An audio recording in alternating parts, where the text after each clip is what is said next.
Well, hello everyone. It's Julie Hedges live on the Tarot Journey for the Tarot Journey show. Yes, I'm doing a native live stream tonight. I think there are some technical issues going on with the Be Live portion of the broadcast. So I originally tried to reload it and because my 7 o'clock time slot wasn't connecting like it should, and so tried to redo it for 7:20, and still some challenges. So I'm just gonna go with what is, and hopefully can get those things all worked out. We have some people already showing up, so thank you. Thank you for sticking with me. We have Neshi is here. Thank you, Neshi. She is our wonderful producer and helps get all those techie things all taken care of. So Neshi and I have been messaging back and forth, but we'll take care of it. And Rob is here. Hi, Rob. Thanks for being with us. And Polly Joe. Thank you, Polly Joe, for being here. I'm so appreciative of all of you here. And Barbie, my friend Barbie is here. Thank you. Thank you all. So yes, we're doing it native live stream tonight. But you know, we're just going to go with it. We're just going to go with it. And especially since we're talking tonight about being balanced, I'm going to be practicing some balance here this evening on the Tarot Journey show. So if you would feel it in your heart and would like to invite people to come to this cosmic conversation on the Tarot Journey that we're having tonight about filling your spiritual toolbox. Part 3, this is my last in the series of filling your spiritual toolbox. We're going to be talking specifically about balancing during the holidays, especially when you are going to maybe some get-togethers and situations that can really bring on a lot of challenge, we'll say. When we get everybody in their heightened emotions during the holidays, there's joy, there's frustration, there's grief, there's stress. So all of those things can kind of just really come out kind of to the surface here when we're talking about the holidays. So we're going to be focusing on balance tonight. So if you find it in your heart and know of someone who might benefit from our discussion, and I really would like for this to be a sharing tonight of our ideas on how we can balance during the holidays. So I invite you to take the Tarot Journey and sprinkle it all around. And invite people to come out to our talk tonight. So we have a few more who are joining us. Let's see if I have any more folks in the comments. So as you come in and you want to say hello, I will give you a shout out. So we have Polly Joe and Rob and Neshi and Barbie. And if you are sitting back watching, please put your name there in the comments and we'll give you a shout out. So give you a little introduction about what we're talking about tonight. And as always on the Tarot Journey, as we get started, we are doing soul work here. When we have our conversations, when we talk about the tarot, when we talk about these cosmic conversations and the planets and the stars and the constellations and how all of those things are supporting us, we're doing real soul work. And so we always want to create that container in our bodies, in our minds, in our spirits, in our emotions to hold all of us, to hold the processing of what we do, to hold each other in concert in community. So if you would, wherever you are and whenever you are, stopping by the Tarot Journey, either live with us tonight or in the archives. If you would help us set a sacred container for our work, a sacred space. So I invite you, wherever you are, to place both feet on the floor, and we'll do a grounding and centering and calling in our sacred space. So with me in your hearts, affirm, my feet are connected to Grandmother Earth, and I am grounded. My knees, my hips, my heart, my shoulders, my head, my whole body, my organs, cells, and bones are connected to my feet, connected to Grandmother Earth, and I am grounded.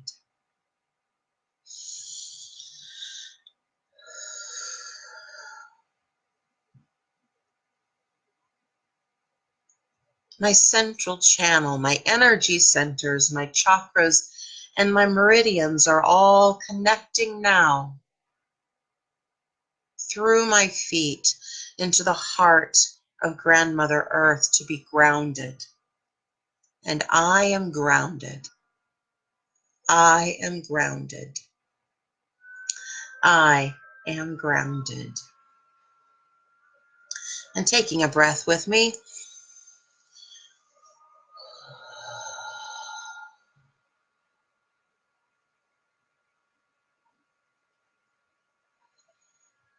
And asking for your guides and angels, your allies in spirit, your ancestors, to join you now in a sacred space, a sacred container for soul work and community with those you love and those who love you. And so it is. Amen.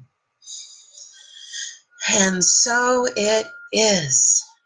All right.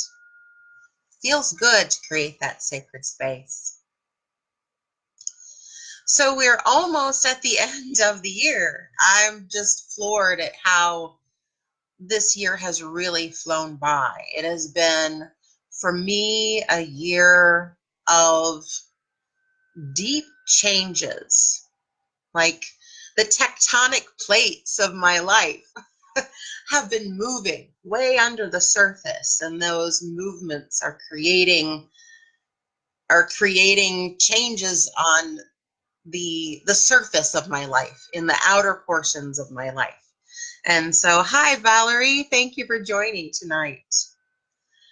And so it just, things are just really still in flux, but I'm winding down the year and I'm looking back at where I came from and how I've been using my spiritual tools this year. And I've really appreciated my team and my guides bringing to me these topics, the series of filling your spiritual toolbox. This is part 3, where we're talking about balance for the holidays. And I did a session last month in October. And September I was ill and wasn't able to do a show live with you. But in August was our first part. So you can go back and watch those 3 parts. But this is kind of the culmination. This is the finishing up of that. And the tarot journey is really coming to a beautiful close here as we're winding down the end of the year. And I do have a little announcement to make about the tarot journey, and wanted to share it here tonight. So I have been doing the tarot journey on Star Nations Network since April of 2014. has been a long run of the tarot journey. And my work has really been morphing and changing, just like I've talked about. The tectonic plates have been shifting and changing and really growing and broadening. And so I want to let you know that at the beginning of the year, starting in January, I will have a new show on Star Nations Network. We're still going to meet at this time. So on the third Monday of every month at 8 p.m. Eastern, 7 Central, we'll still meet right back here for a brand new show. And the show has been forming for a few months. I've been working on this with Neshif since about May. So it has been changing, it has been blossoming, and it's going to really debut when the curtain goes up and you start seeing those promos for the new show. The little pieces of it have been coming together like a puzzle.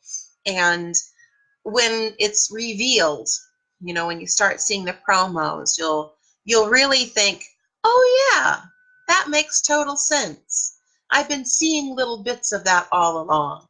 So hi, Judy. Thanks for being here this evening. Hi, Ellen. Thank you for coming on tonight. So when you see what the tarot journey is going to turn into, broadening, widening, deepening, bringing in some stellar elements. So yeah, when it debuts in January, you'll really get to see what has been brewing for the last few months. So I've got that on the radar. So watch for those promos. They will be coming very, very soon. We're getting all of those things finalized. And let's talk about tonight's cosmic conversation on the tarot journey, balancing for the holidays. Specifically, we want to talk about balancing our sovereignty with security. What do I mean by those? So when I think of the word sovereignty, I think of being whole and complete unto myself. So I'm wondering what you think of when you hear the word sovereignty. I also think of kings and nations when I think of the word sovereignty, right? Because it's a whole nation that's sovereign or complete. Being wholly unto myself is being sovereign, is what I think of. So there's that piece of us who we're the ruler of our lives. We take all the responsibility and we make all of the decisions. We can drive our bus wherever we want to go because we are sovereign individuals who have free will choice, and we make those choices for ourselves. So we have that sovereignty. But we also are beings who are wired.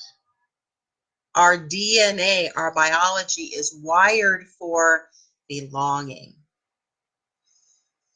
Brene Brown, she is a licensed therapist and also a wonderful speaker. You might know some of her work, Brene Brown. She talks about human beings are wired for belonging. We want to belong. We want to be part of the gang. We want to feel connected. So there's the piece of being secure, feeling like you're part of the gang, belonging, fitting somewhere. So we have this balance within us that's always weighing, well, I'm the boss of my life and I make all the decisions and take all the responsibility, but I also want to belong. I want to feel safe. I want to feel secure. I want to feel nurtured. I want to feel like I'm part of the group and that I matter to other people. So we're always having this balancing going on. And we have the cosmic lessons that are promoting this and supporting this. Hi, Rebecca. Thanks for joining me tonight, my friend Becca, who's a wonderful, wonderful yoga instructor. I can't wait to have my session with her. So when we talk about this balancing of our sovereignty and balancing of our security, and how do we do that during the holidays, during the holy days? Hi, Tracy Civic. I'm glad you're here.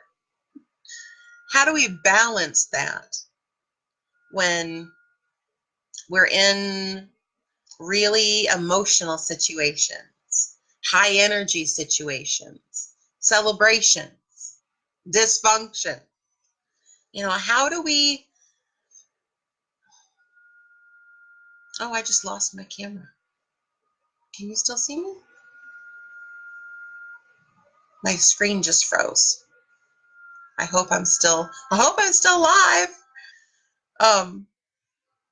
Somebody might give me a little signal that I'm still live. I'm just going to keep going though. We're talking about balancing our internal and external, especially when we're with family during the holidays. We have joyous celebrations. We have lots of traveling and maybe those stresses.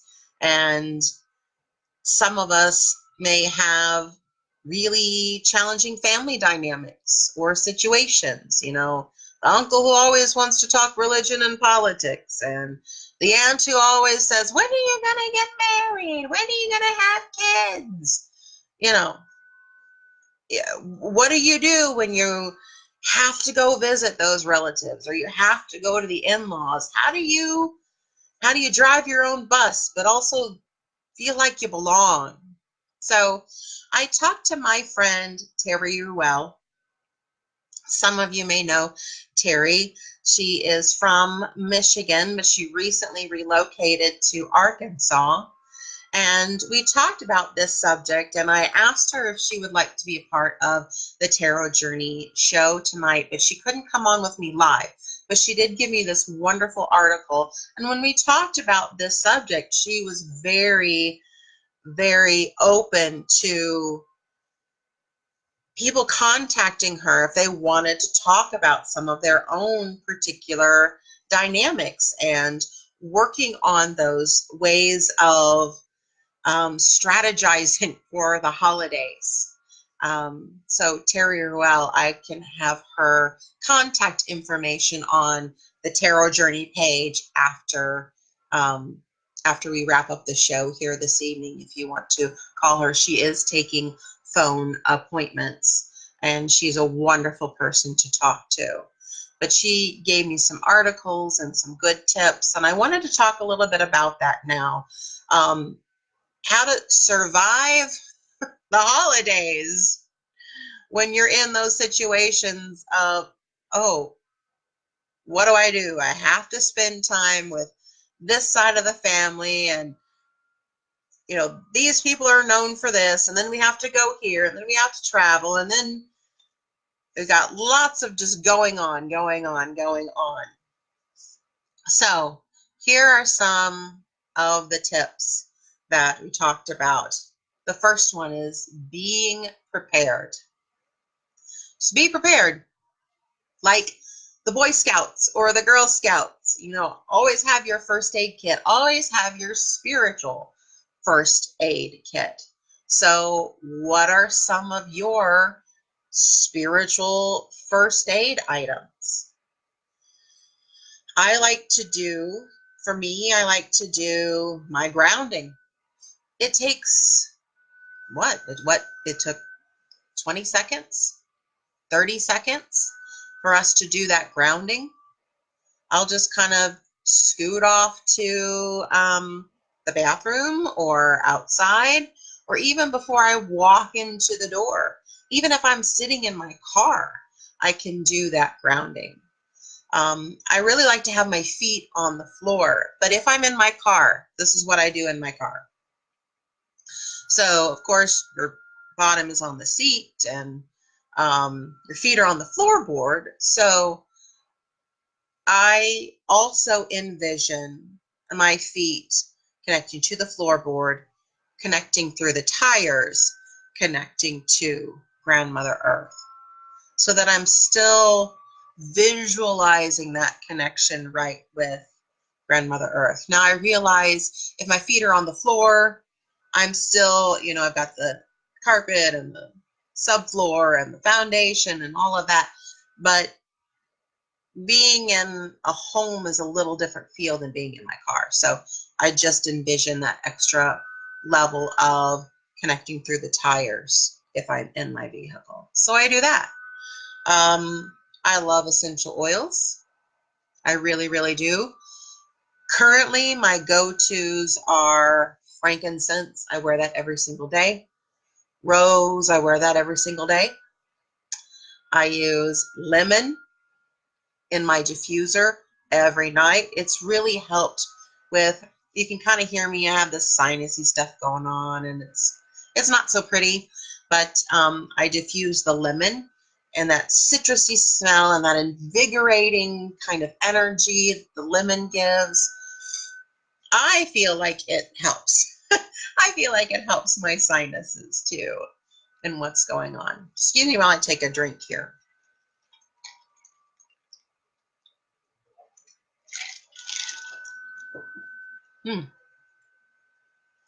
So, being prepared with your spiritual toolbox.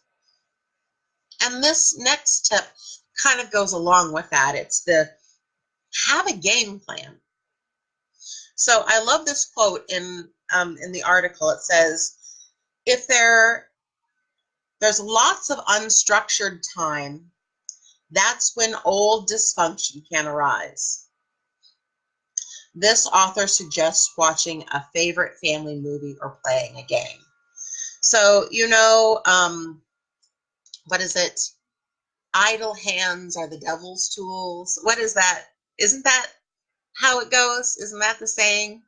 The idleness is the devil's tool, right? It's the temptation. It's when we are left to our own devices, that's when mayhem can ensue, right?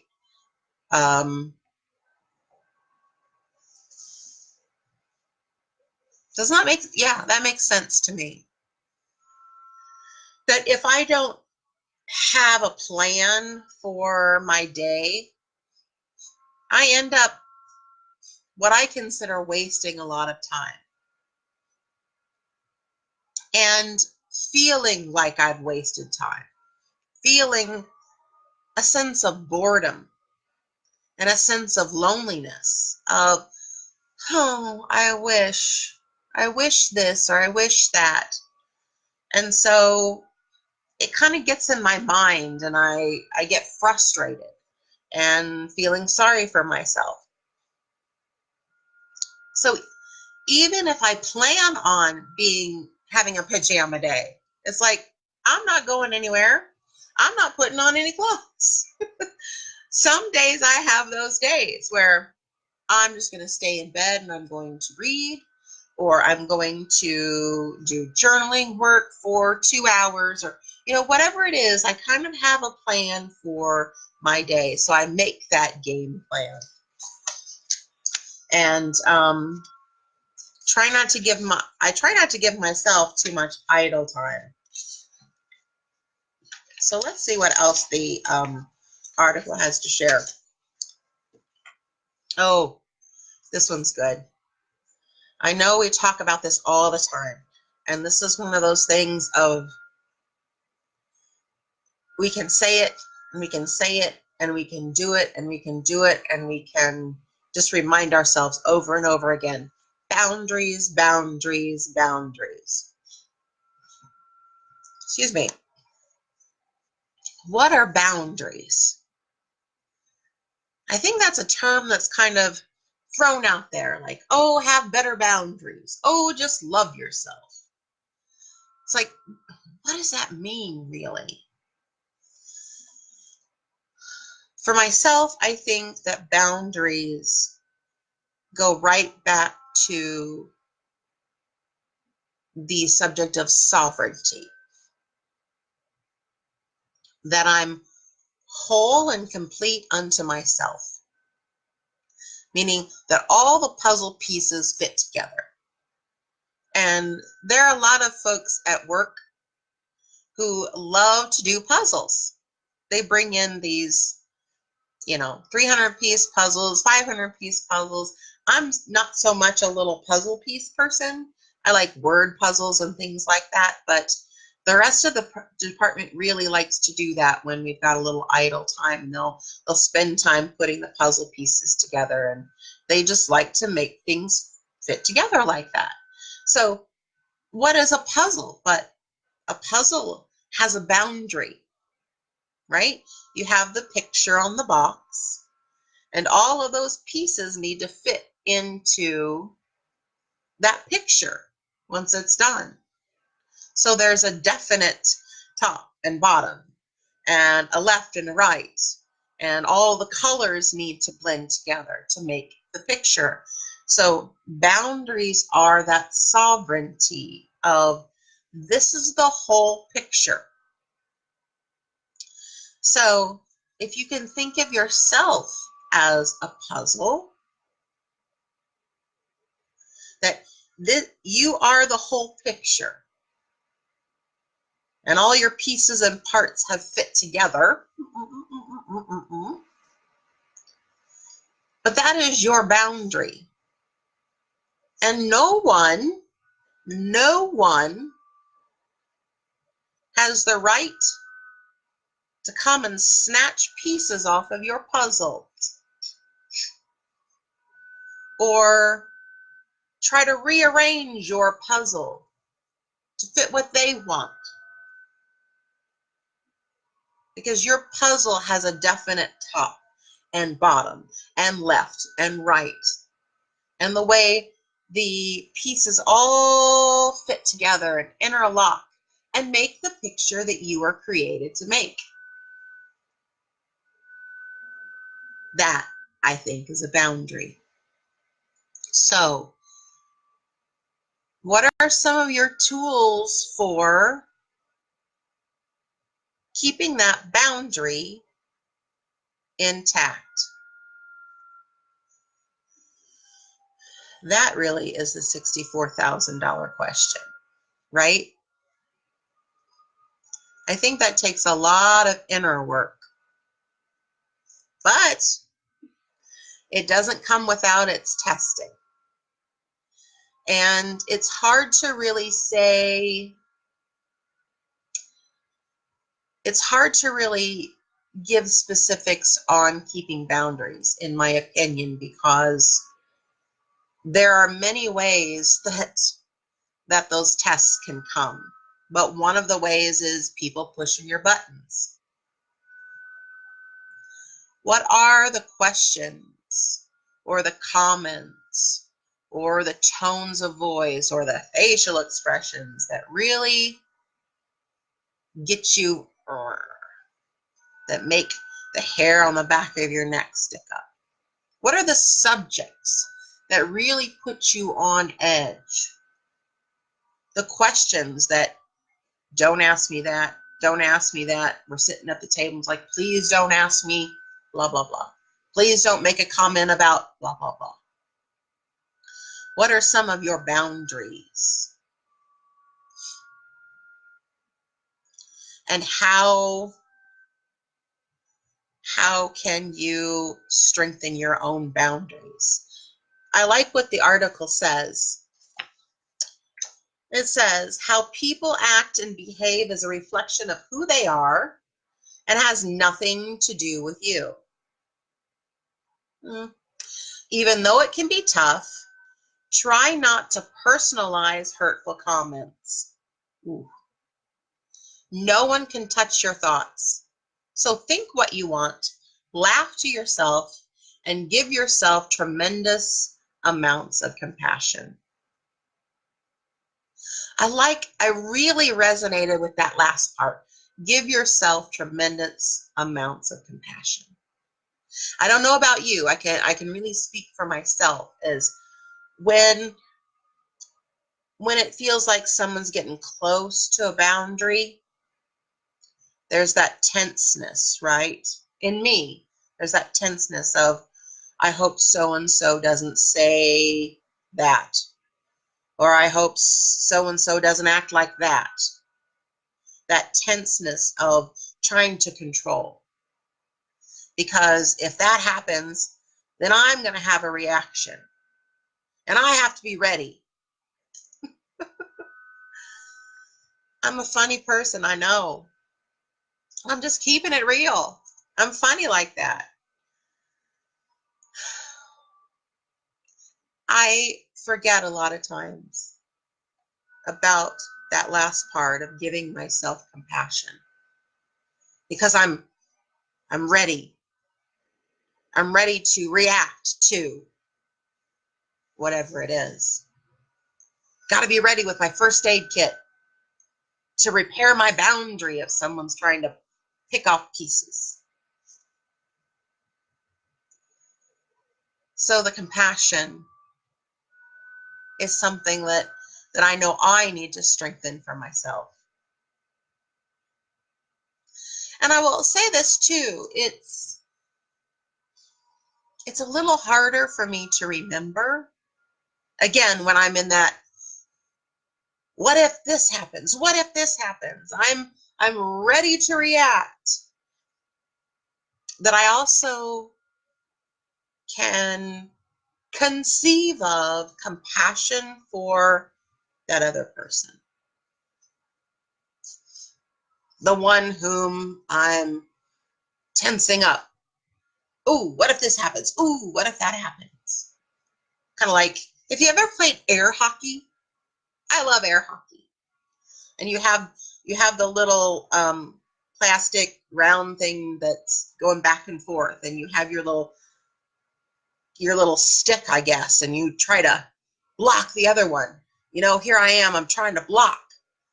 It's harder for me to have that compassion when I'm in that stance, right?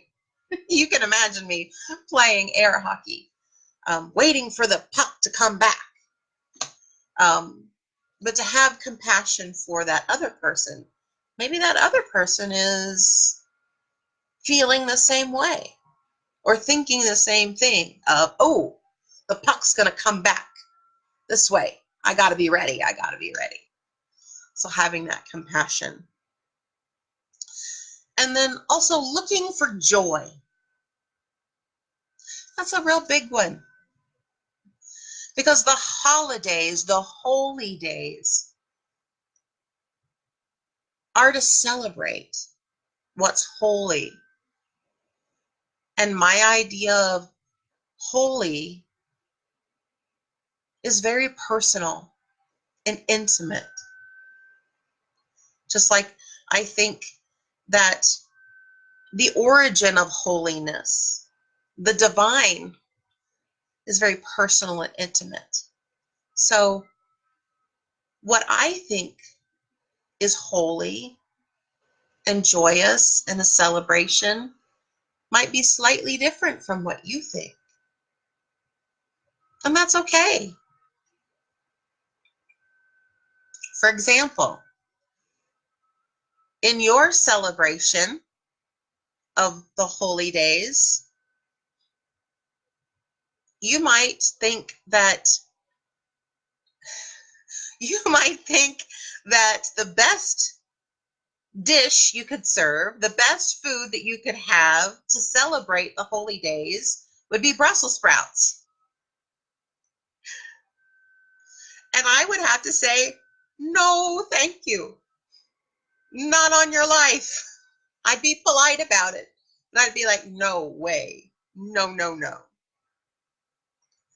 But, if I thought that, let's say, popcorn especially movie popcorn with butter and salt, that was the best way to celebrate the holy days, the holidays. You might think, oh, that gets stuck in my teeth and it makes my tummy hurt. No thanks. So your celebration with Brussels sprouts and my celebration with popcorn, they're both wonderful. They're both beautiful. And they're both celebrating what we think is holy. So I'm not going to get caught up. If you want to have those Brussels sprouts all day long, go ahead. But I'll just enjoy my popcorn. And we can sit together. You can have your Brussels sprouts and I can have my popcorn. And we can get along fine because we're each celebrating the way that holiness is represented for us. Does that make sense? Does that make sense? We have Bronwyn here who's joined us. Hi, my friend. And Christina joined us. Thank you all for being here. Oh, I really appreciate all of you bearing with me tonight during these technical difficulties with the BeLive program and sticking with the tarot journey tonight. I'm going to take another quick drink.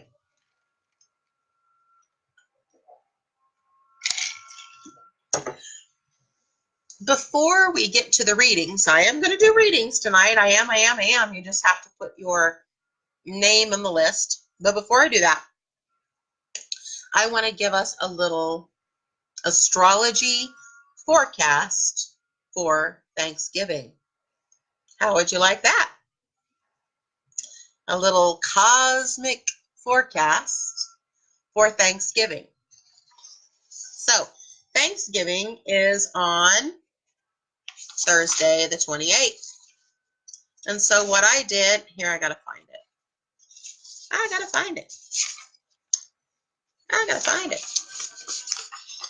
I did a chart for Thanksgiving. So if you've never had an astrology reading, here you go. This is what a chart looks like. Now, this circle and these funny pictures and the numbers and all of that, that is a language. It's the cosmic language that I speak. And as an astrologer, it is my job to translate that into everyday words that we all can understand. So that's what I do. I look at these and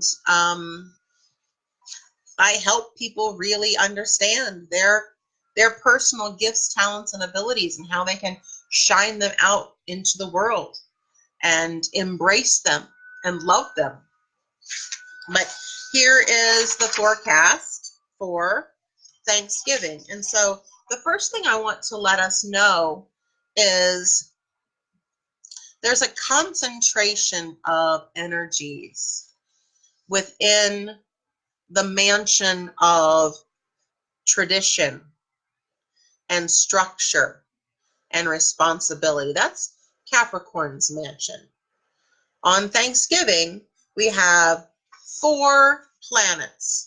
Think of them as 4 different personalities, all in that container, in that mansion of tradition.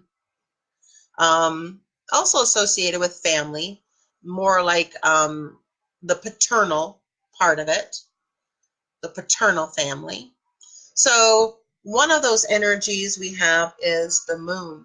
The moon in ancient astrology was always thought of as fortune because the moon moves, we can see every night how it goes through the phases. So the moon is that fortune, how things are moving through the sky with the moon. So the moon is in that mansion of tradition, structure, family. So there will be the focus on the family traditions. So what are your family traditions or your traditions during that holiday. Do you go visit family of your origin or your extended family, or is your family a group of friends? Or maybe your family is serving food for those who are less fortunate. So whatever your tradition is, there is that focus. So the moon is there. So the moon indicates that nurturing, that security, that belonging. So really a sense and feeling that this tradition satisfies the soul. And right with the moon is the planet Venus of love and beauty and art. So there is that piece of beauty, that there's beauty in that structure. There is art in that tradition. There's a feeling of fulfillment and heart happiness in doing those things and in being part of that structure.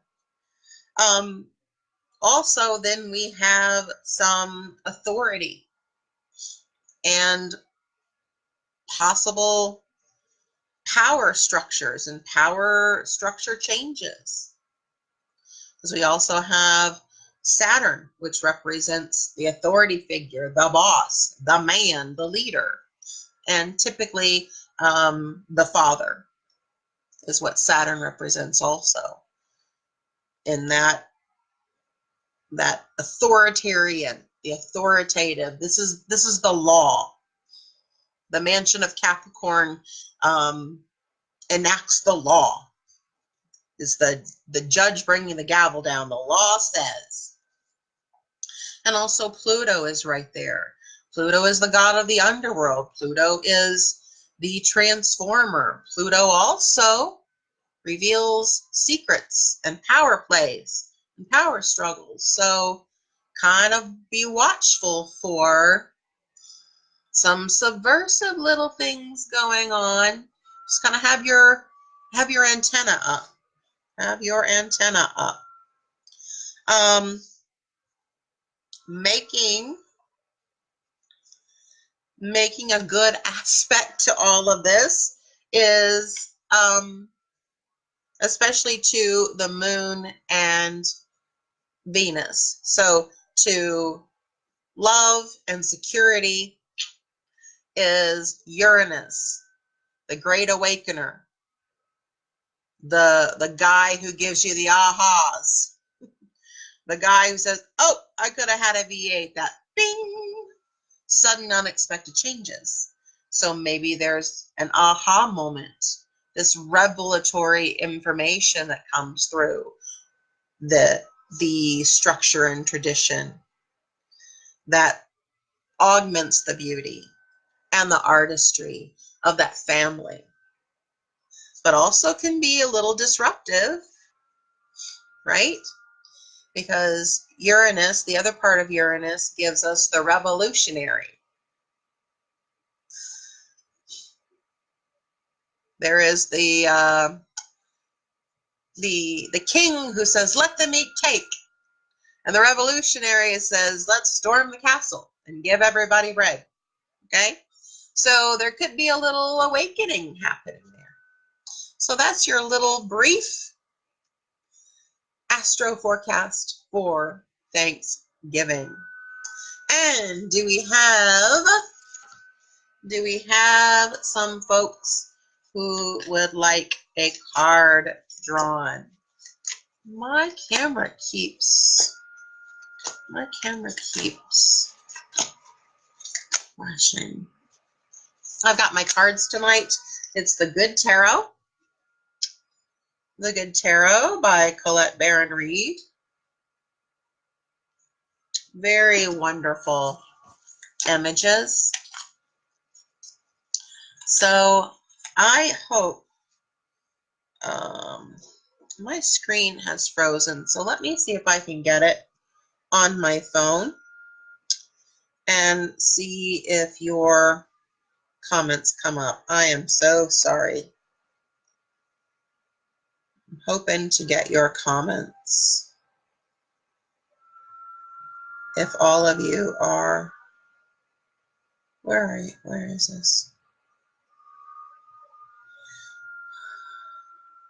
Because the last thing I have here, yeah, we have lots of comments. Why can't I see them? I'm trying to pull it up on my phone, everybody. I just love how technology works. And well, my phone is just spinning. It's not wanting to cooperate. I guess I'm going to give a few props to, oh, okay. While I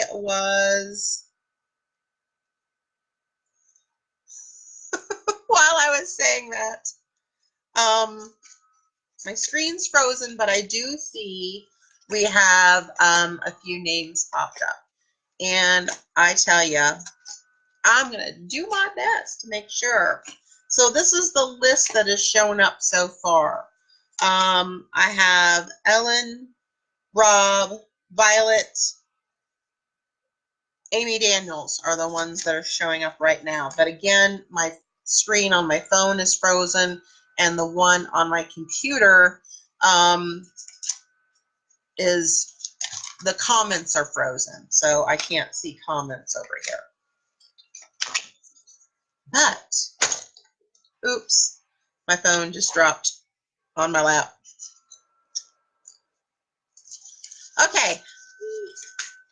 Okay, the first one is Ellen. Let's get you a card, a message tonight from the Good Tarot. This is the Hierophant. The Hierophant is all about teaching and learning. The message is, you have been a good student. Now it's time to take your training into practice. It's time for you to fly, baby. It's time for you to fly. And I'm also hearing that your training has prepared you to be a trainer. So you can take someone under your wing. The training wheels are off. It's time to take flight. There you go, Ellen. Okay. Shuffling, shuffling, shuffling. Shuffling, shuffling, shuffling.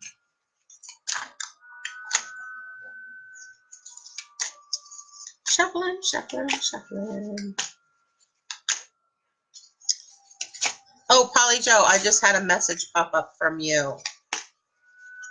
I will jump over there in just 1 second. Thank you for sending me that. This is for Rob. This is the Five of Water, or the Five of Cups. The Five of Cups, or the Five of Water, is all about not crying over the spilled milk, but all is not lost. Even though some things have changed, right? We have milk in the bottle, and it's wonderful in the bottle, but when it gets all over the table and the floor, it's not so great because it creates a little bit of a mess. So it's something we've got to stop and clean up because it's changed form. It's not as useful, but all is not lost. Just clean it up and go on. No crying over spilled milk. There we go. Next we have Violet.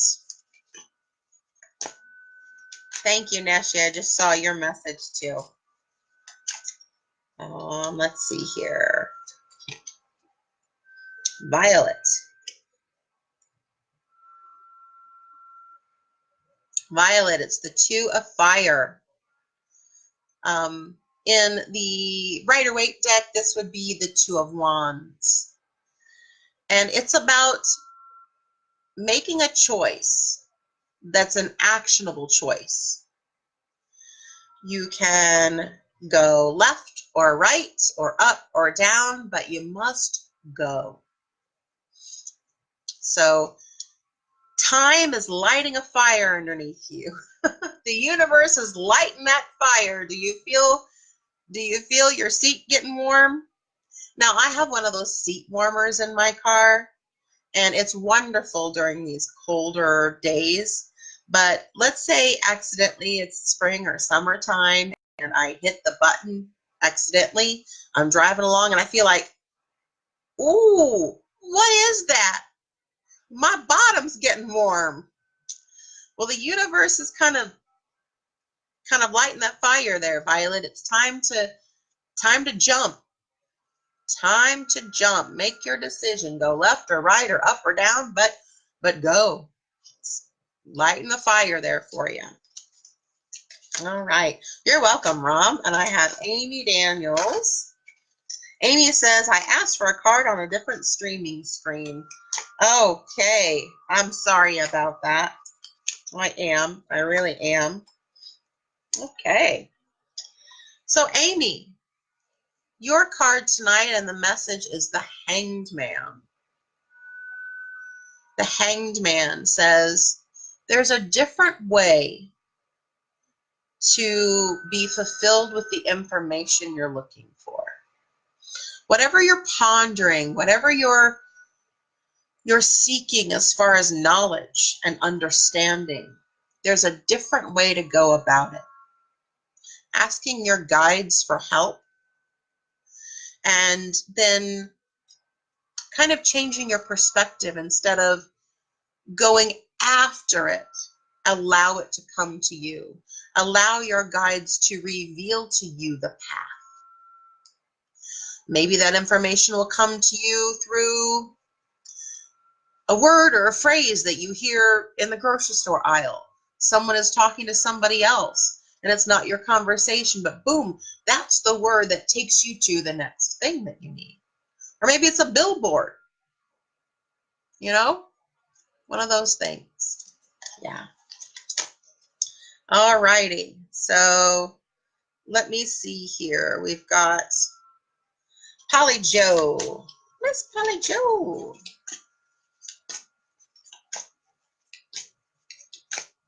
Miss Polly Joe, my friend.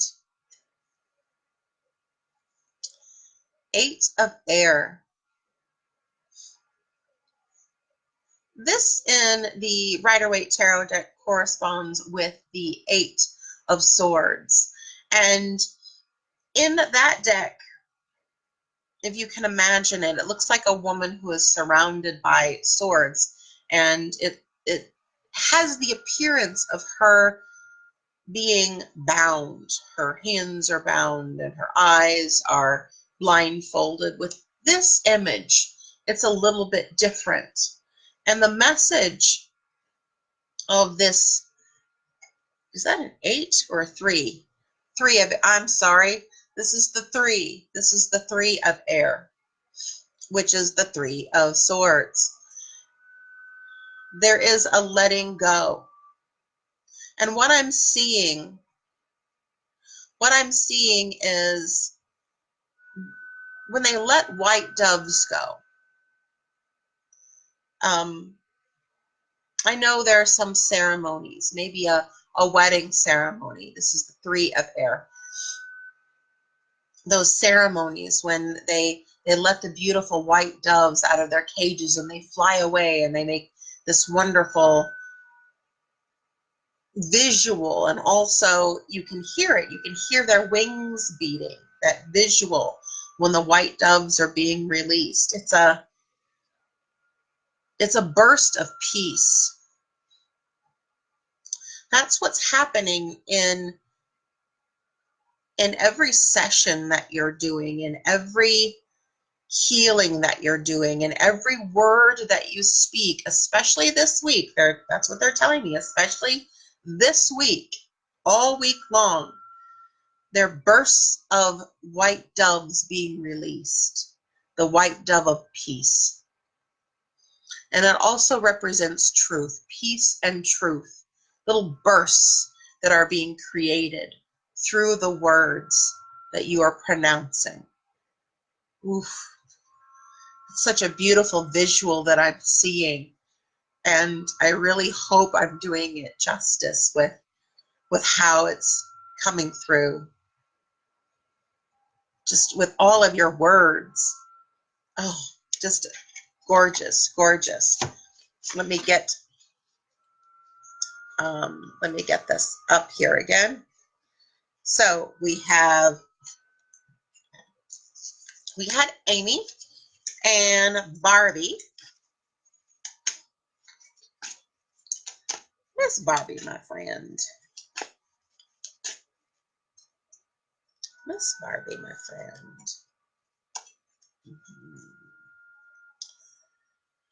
Miss Barbie, you have the Emperor. You have the Emperor. He is the king. There's something going on in your life, in your kingdom, or for you, your queendom. You're going to have to let somebody hear your roar. You're going to have to roar a little bit. Get your boundaries strengthened up a little bit. Someone's kind of encroaching on your territory a little bit. You're just going to have to lovingly let them know with your roar that this is my kingdom. This is my queendom. This is my area. I'm the ruler here. It can be lovingly, but let's say there's a friend who always wants to give you, I don't know, advice of some kind. Maybe you should wear your hair like this. Maybe you should have this kind of diet. Maybe you should buy this. Maybe this. Okay. But you've got that figured out. You've got it figured out. So you might have to roar a little bit and say, thank you, but I've got it taken care of. To use your roar a little bit. Okay. Now we have Judy. I don't think we did Judy. I know we've done Ellen, but I don't think we've done Judy. So let's do a card for Miss Judy. Miss Judy. Miss Judy, the messenger of fire, or the page of wands. And as I looked at this and I was pulling it up to show you,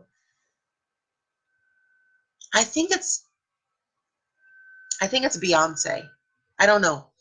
You're going to have to look this one up, but maybe I've totally missed it altogether. But there's a song, This Girl Is on Fire. Whoever sings that is your theme song. You need to crank it up in your car, at home, in the shower. This girl is on fire. Those are how the lyrics go. I can't do the melody right now, and it totally escapes me. I think it might be Beyonce, but I'm not exactly sure. But the lyrics are, this girl is on fire. That's your theme song. That's the theme song that's going to take you through Thanksgiving. So that one's for you. That one's for you. And did we get Ellen? We did get Ellen, I think. Yes, we did. We did. And Neshi says, okay, add Judy for the card draw. We got Miss Judy. So please let me know if there's anyone that I happen to miss. I did have Judy. We did Polly Joe and Amy and Barbie and Ellen. And